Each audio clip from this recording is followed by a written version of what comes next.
Hello there and welcome back to another video here on Wrist Watch Revival. My name is Marshall. Thank you so much for coming along. This time we're doing something a little different. I got a message on Instagram from a viewer named Clint who had asked about some screwdrivers and then eventually had bought his first watch off of eBay to take apart. Now, this first watch apparently went a little disastrously for Clint as he messaged me and said that he bent the balance, and so he decided to buy another movement of the same exact type to see if he could get a working watch out of the deal. Now, he was able to get that second movement apart without breaking it, so good job, Clint. And he even did what I tell people to do on the channel here, which is to film, with your phone or whatever, yourself actually taking apart the movement so that you know how to get it back together if you get stuck. Well, he did that too, and then accidentally deleted the video.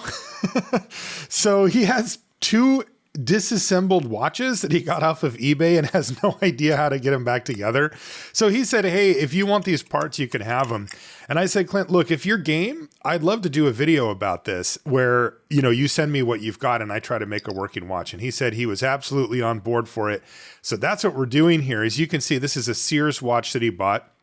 And interestingly, the first thing that jumps out to me after taking a look here at the parts, just as the first parts that we get to see, is that this is a very inexpensive watch. This looks like it's somewhere in between maybe like a Timex watch and a regular watch of its era. It's a 7 jewel movement, which is, I've never even seen a 7 jewel movement before.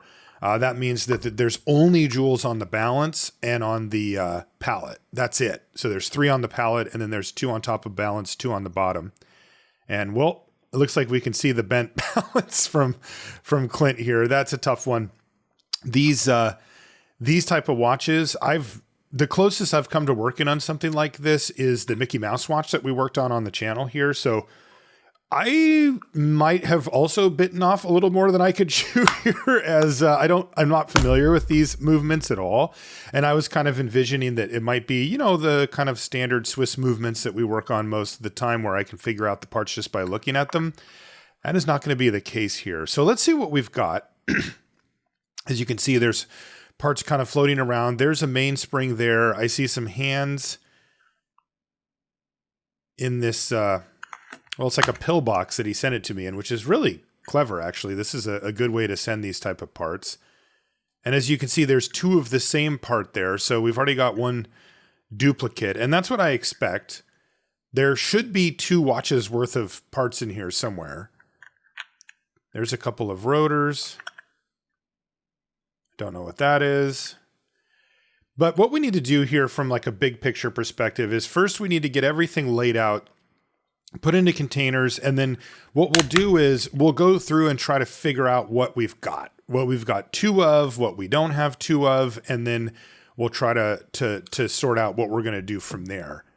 There's 2 date discs, as you can see, and there's a pile of wheels. Again, these are inexpensive. As you can see, they're just stamped wheels for what I'm assuming are the train wheels here. So there you go, 2 of each of those. And there's 2 of this little wheel. I'm not sure what that is yet. That's definitely an escape wheel. And as you can see, there's 2 of those as well. So we've got a bit of a pile of parts here, but we can start to see at least that there's duplicates of most of this stuff. That looks like an hour wheel. So does this. No idea what this one is. These are plastic, by the way. This is a good idea. It's an interesting dynamic that happens because Clint's idea of picking up a relatively inexpensive movement to start off on was the right way to go, right? Because of what happened, right? He damaged it on accident. That happens. Everybody does that. I did that when I first started too.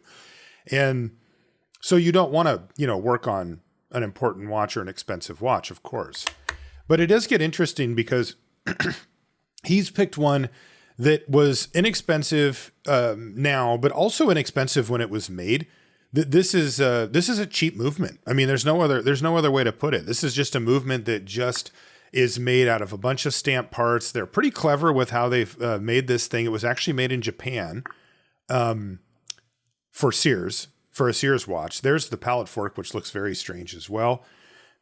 And that actually makes it harder to work on these because these don't look like or go together like your average movement. So it's interesting because this, you would think it would be better because it was cheaper and maybe even simpler, but it's not. It's actually more complicated, which is obviously a little frustrating when you're first starting out. That's part of the reason why I recommend getting a pocket watch movement, because they are very simple, by these standards. There's just fewer parts. They're also huge, and that makes it a lot easier to work on. The size of the parts and how small and finicky they are really does add complexity and makes it more difficult. It also makes it harder to see them. And with a big pocket watch movement, you can see them easier. All right, so here's the hands. So it looks like we've got about everything out of the boxes. And we can start trying to organize and sort through to figure out what we're actually looking at here.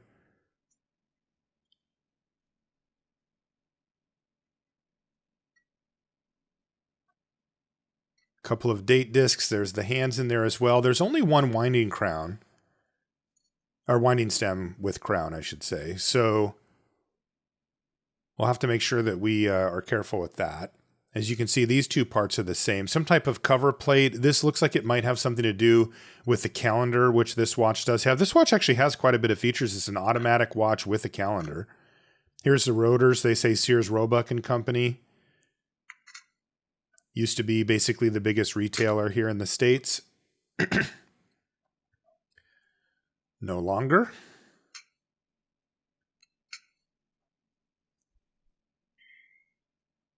And here's two main plates. Now, if we take a look at this one, when Clint messaged me on Instagram, I said, well, if you can send it to me with, because I was worried about the balance getting broken. If you can get the top plate on the movement with the balance in it, that should ship safely.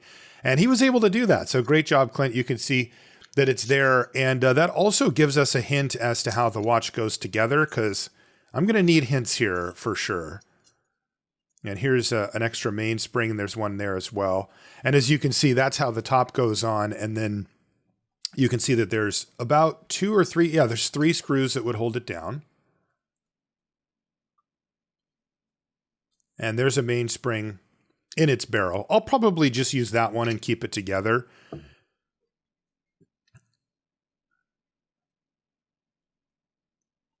And there we go. So you can see how they go on and then where the balance goes. And then if I can take a look at the back side of it to see kind of where the calendar works would go. And there's also some of the keyless works are in here still, and I'm inclined just to keep them there. I don't know.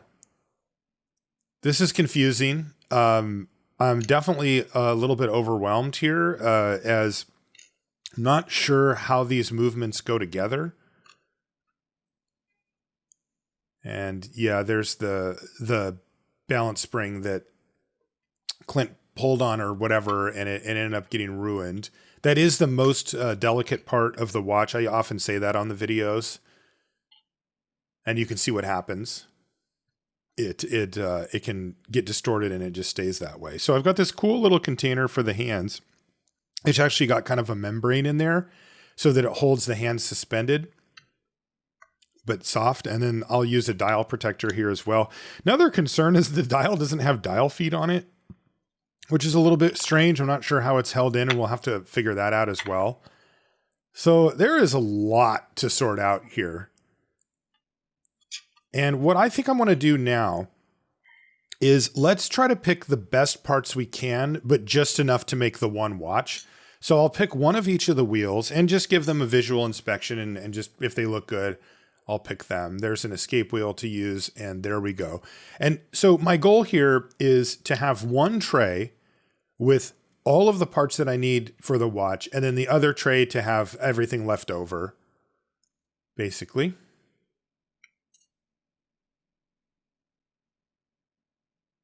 This process also gives me a chance to visually inspect and sort of catalog in my head each of the parts that exist, because I don't know exactly.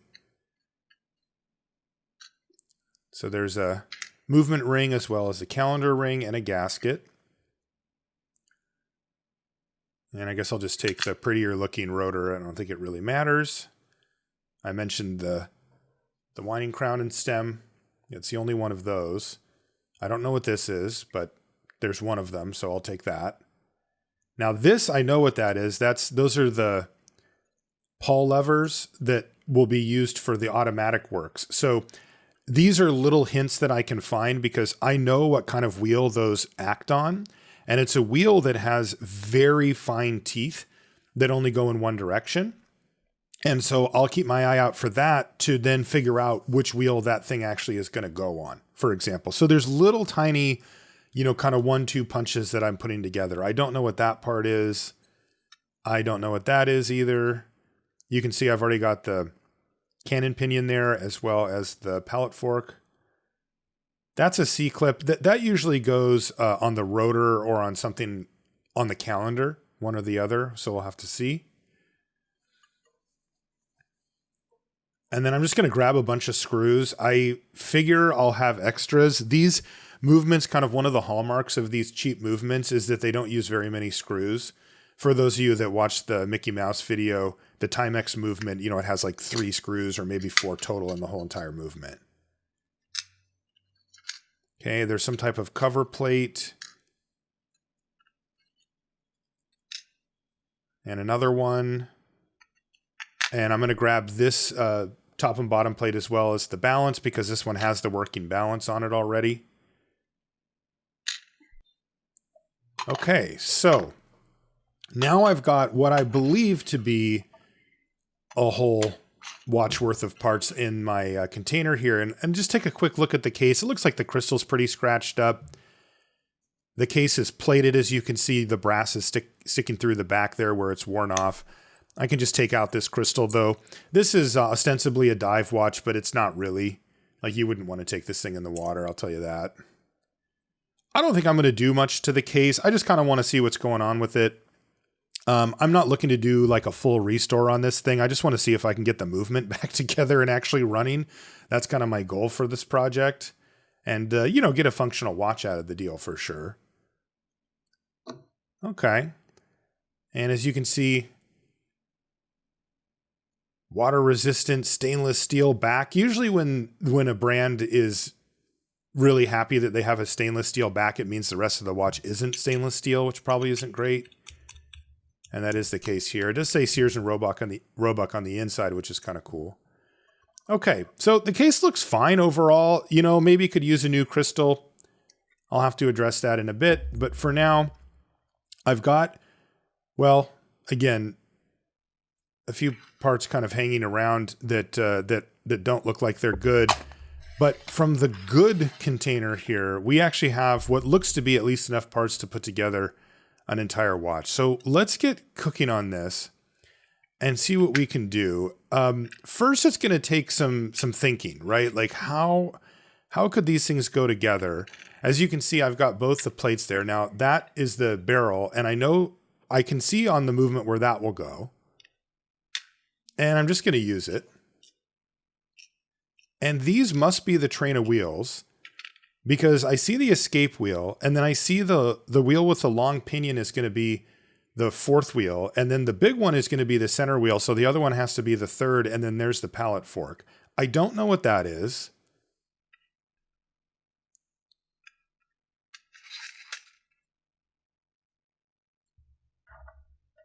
So let's get this thing on a movement holder and see if we can't start to inspect at least a little bit. So first we see we have a balance wheel that actually works, so that's good. And I'm going to take off this top plate and try to see what it looks like underneath, if there's any clues to how this might go together.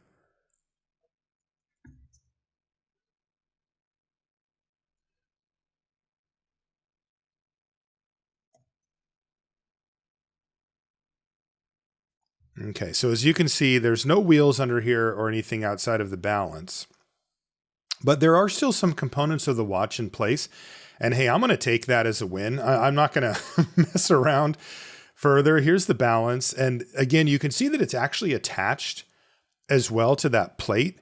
And that's probably what happened with Clint, is that, you know, normally the balance would just come free when you lifted it away, but this movement doesn't have a separate balance bridge. So there you go. And here's parts of the keyless works and the motion works. But again, I'm not gonna, this looks like the click. So that means that that's where the barrel goes, but I'm not going to mess with that. Let's take a quick look at it on the microscope just to get an idea. It looks like the balance spring looks fine.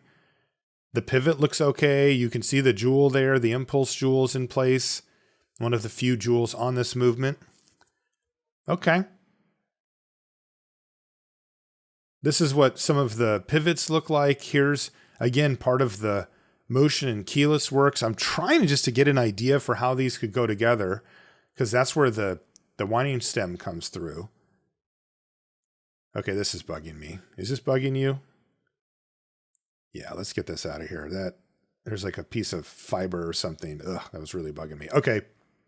And that's the click with the click spring on it. Okay. Yeah, that makes sense. And this thing looks like it's in fine shape, at least for what it is. So I think what we're going to do is start with the train of wheels and see if we can figure those out, because that's kind of the heart and soul of the watch, right? The train of wheels is, you know, the most important aspect of it. It's what brings that power down to the balance, and also what the hands and everything end up working off of. So we've got what looks to be all the parts. The first one, of course, is the barrel. So we'll put that into place. Now this is pretty obvious to me where it goes, because it has to be up against the click there.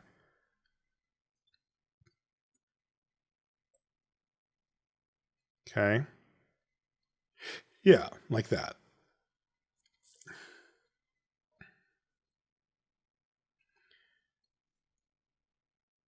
So now I don't really know what order to put these in, but this is the center wheel, so it should go right next to the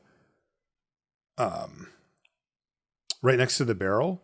And as you can see, it has the big pinion underneath it that engages with the barrel there too. So that's another hint. And there's no jewels to let us know exactly where these pivots are supposed to go. It's just metal on metal holes. So it's a little rough, A, to figure it out, and B, it's kind of tough on the movement. But now this wheel is also kind of the obvious one, because it has that extended pivot. That's what the seconds hand actually goes on. And so that has to go in the middle. So these are the two that I kind of know for sure. But now I don't really know. I see that hole right there, and maybe this one goes in there. I was able to find a photograph of this movement online, but it was assembled. So I could get like a couple of hints. I could see like parts of the wheels underneath, or maybe if one was on top of the other, to try to reverse engineer it. But I couldn't find like a service guide for it or anything. So it was a bit of a help, but I don't know. My brain still needs to actually like do this itself. You know, I still have to go through and like actually put this together to figure it out. Okay, so it does look like this goes into that hole that's right next to the balance. But boy, I still have to fit another wheel after that. I have to fit the escape wheel and the pallet fork in somewhere. Like, it's kind of feeling like this is getting a bit crowded. And this barrel keeps falling out of alignment as well. Okay, that does seem like it goes there, though. And then I can put this one. Okay. Oop.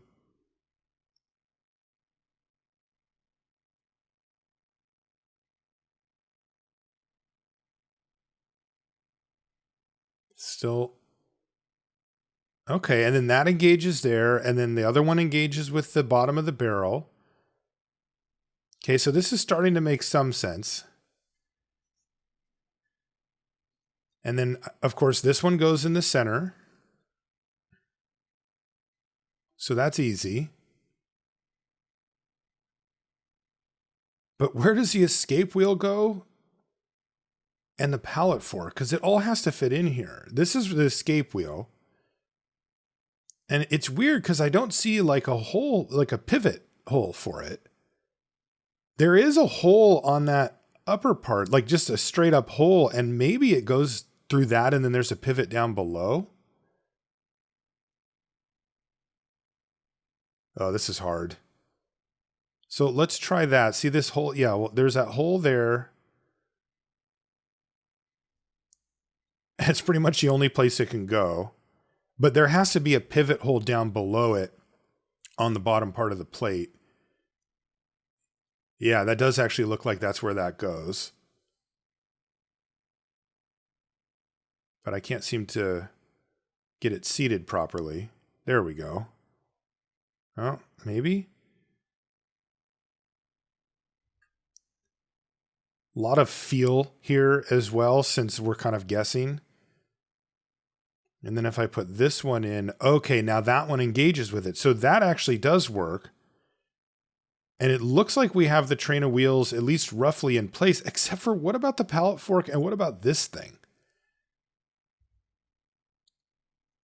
And the only thing I can think of for this is it engages with the motion works.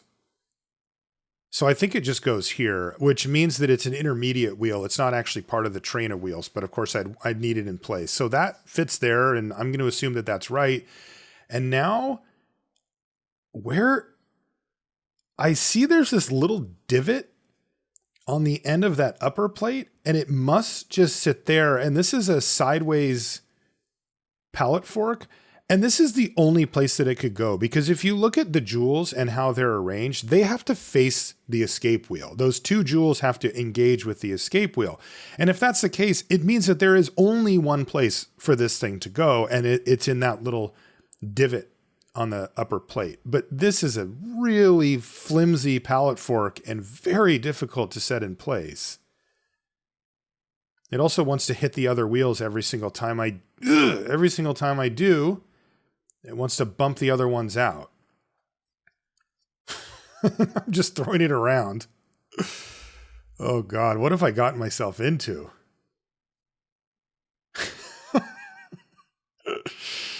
Let's just turn the whole thing around and see if I can get a better angle. Maybe that'll work. Do you see that little tiny divot? That right there is where I'm trying to put this thing. So let's try again. This is definitely a better angle. Okay, I think I'm getting it. Okay, and it's actually engaging with the wheel there as it should, so that's good. Okay. So this is how this movement goes together. Wow. That's a lot, I would say. And now this is also where the cheaper production makes a watchmaker's life a lot harder. And this goes back to what I was talking about with which type of watch do you want to decide for your first one, and why this type of watch is actually more challenging than you'd think.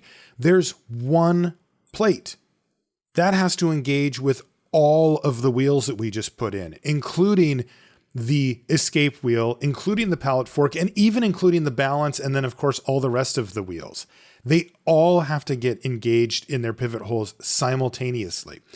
On a normal watch movement, you would have this broken up into 3 separate plates. One of them for the barrel, and then maybe one of the jewels, and then one of them for the train wheels, so like 3 or 4 of the jewels at the most, and then one of them for the balance itself, so that you can only have to align up to maybe 3 jewels at once. Here, I mean, how many are we doing? We're doing the balance, the pallet, 4 escape. We're doing 6, 4, 5, 6, 7 things all at once here. And that is really, really tricky. It's also compounded by the fact that these don't have jewels, which are sloped inwards, so that the pivots kind of find that hole a little easier, where here it's just metal on metal. So this is hard. I'm trying my best here to get this thing lined up, and it is just giving me pain. So I have to start over again because basically every time one of the wheels comes out of its pivot, especially on the bottom part, I have to reset up everything again. This is a nightmare. See how this one's, that wheel's not in its pivot anymore? This one here. That means that if that's out of there, I can't put on the top. It won't screw down. So I have to start over again with that. Get that one into its bottom pivot and then reassemble again and then give it another shot. This is tricky stuff and definitely not for beginners.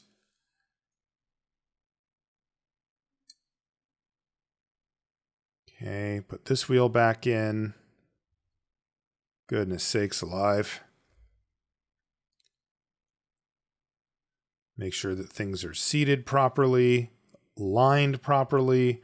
And as you can see, the balance also sits off center because of how it's set up with the jewel. So I have to kind of use a piece of pegwood here to kind of tweak the balance so that it even has a chance to get into place.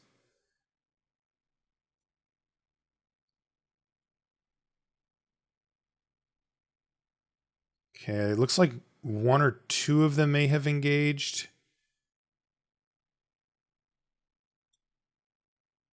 And I can sort of manipulate the wheels a little bit to get them to come into place, but this just takes a lot of patience.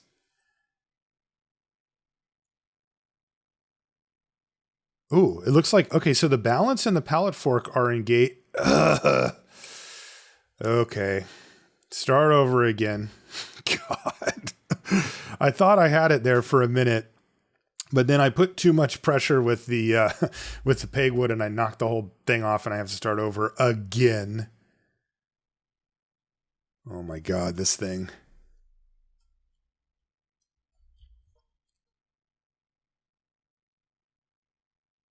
Okay. Make sure that you are seated correctly. How about you? Yes. Are you? Yes. Try to line up this one. I'm just going through and checking each and every one to make sure that it's lined up at least somewhat properly here. Okay, once again, take this top plate. Let's see if we can get this thing lined up.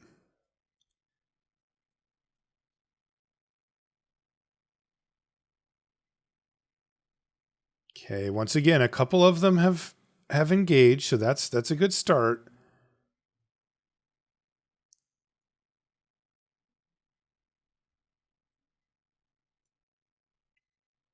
Oh, no. Oh, there we go. Okay, I think that was it. I think it just went on.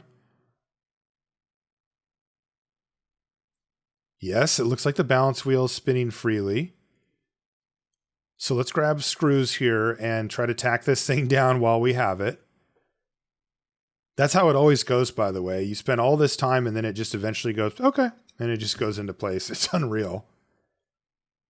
And I'm just going to actually wind this with my finger because I want to, oh, it is starting. Look. Yes, yes, yes. The watch is running. This is awesome. It's so funny how you can go from such frustration to such absolute elation in just a few minutes. But as you can see, we got this thing going. And I got to say, this feels awesome because have you never dealt with a watch like this before? It's a different experience than I'm used to. You know, a lot of times the watches that I work on, they were running before. So when they kick up again, it feels nice, but it's kind of like, well, they better. This one, it's just like made it up from the go. So I am thrilled. So we've got a running watch again. Now we're not finished. Take a look at this though. Remember when I said I would be looking for a wheel with little tiny directional teeth on it? That's the one.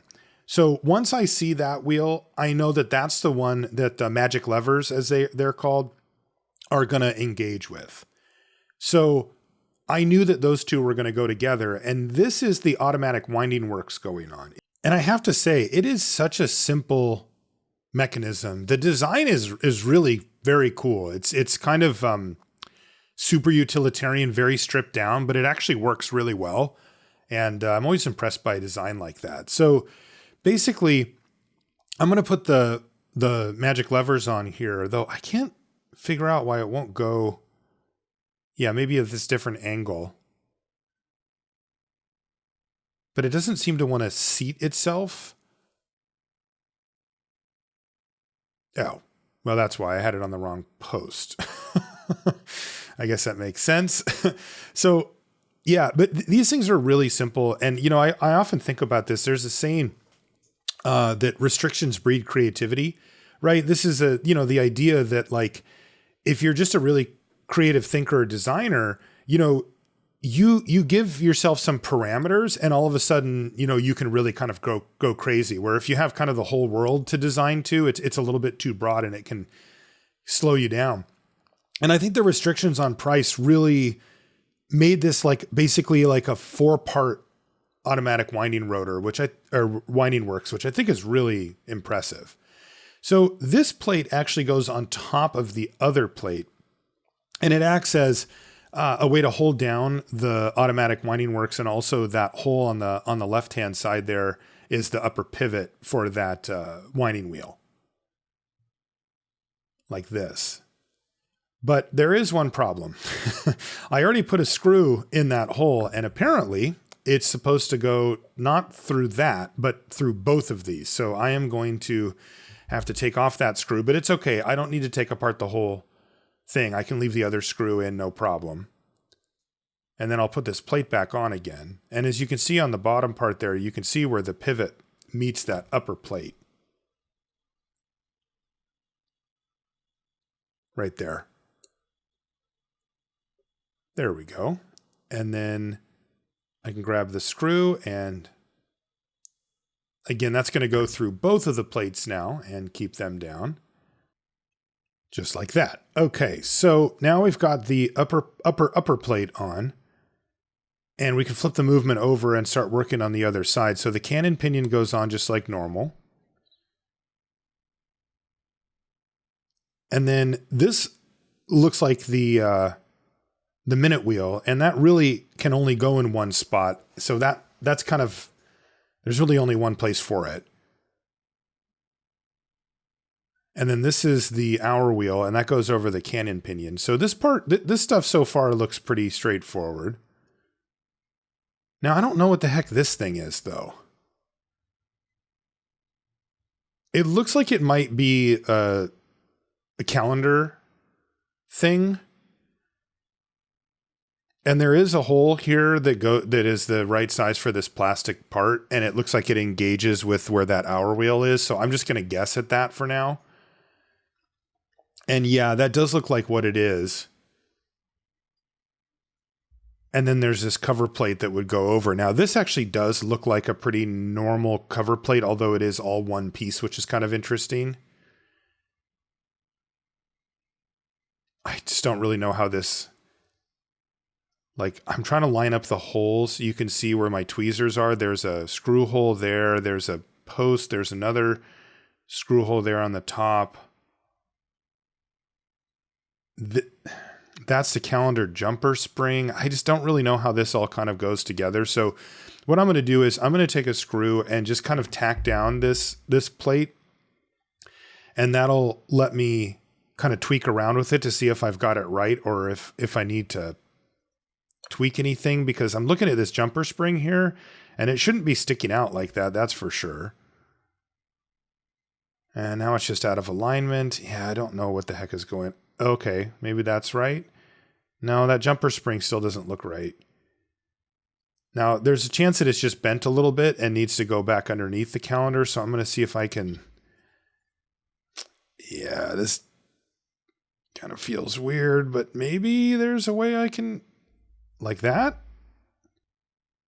Okay, well, maybe I'll just try to put the other screw down here and just kind of tack down this plate, and then we'll see if we've got it lined up right. This feels a little weird, but let's see if yeah, that's not right.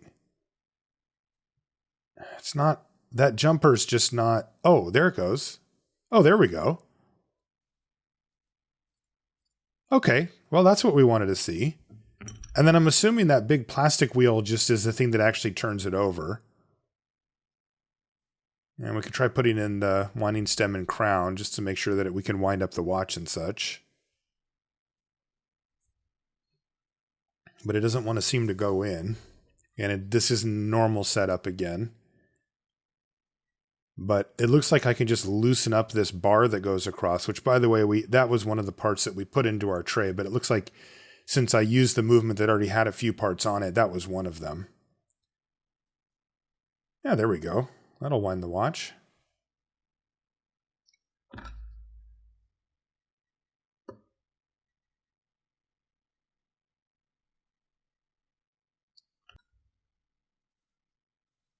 Okay.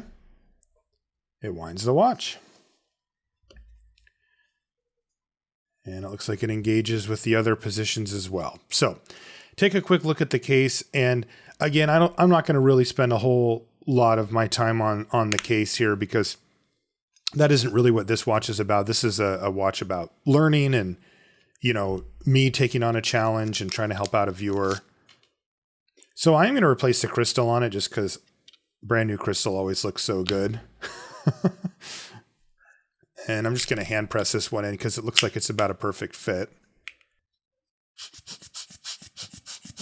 And I can try to get any dust or debris out of there.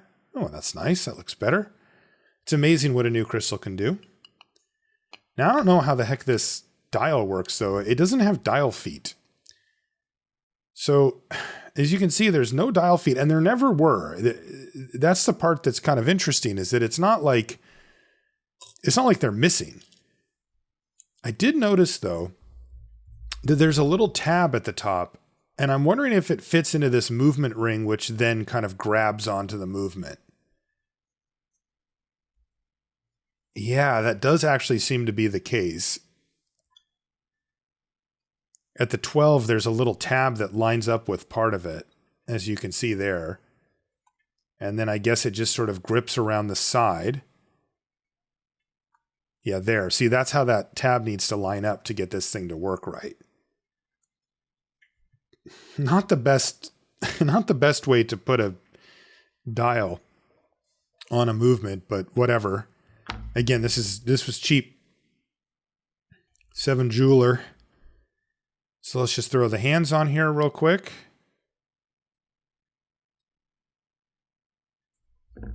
And we've almost got a working watch on our hands here. I still kind of can't believe that I was able to get this thing together. I went from feeling very confident when I got the message because I thought, oh, I know, I'll be able to say, oh, there's the cannon pinion, that's the clutch wheel, and I'll just be able to kind of bang this out. And then when I opened it, I was like, no, this is not what I thought. But we did persevere. As you can see, the watch is running quite happily. So now we'll put the movement into the case.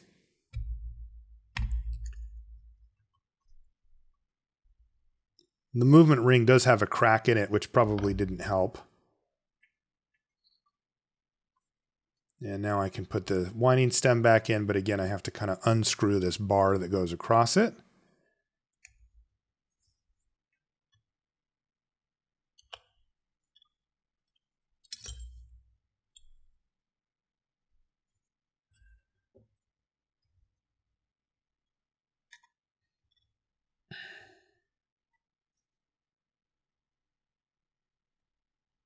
Okay, and now we can put the winding rotor on.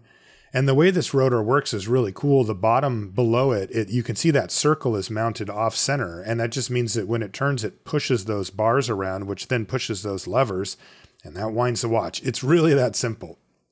A lot of friction used there, but that is how it works. Okay, now we can put the clip on the top, and then we'll put this ring on. And that means that we can put the back on the watch and take a look at what we did. We made a watch. It's not perfect, but we made a watch, and it is back together and, dare I say, even wearable at this point. But we're not done here. This project is not finished. That's right, Clint. This is the original pillbox that you sent me this thing in.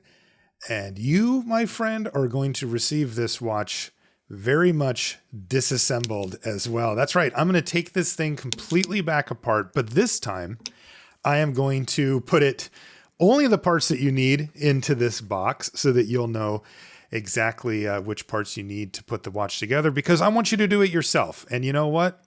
Now you've got a video to use as a guide, and this one won't get deleted. You can find it on YouTube whenever you wish.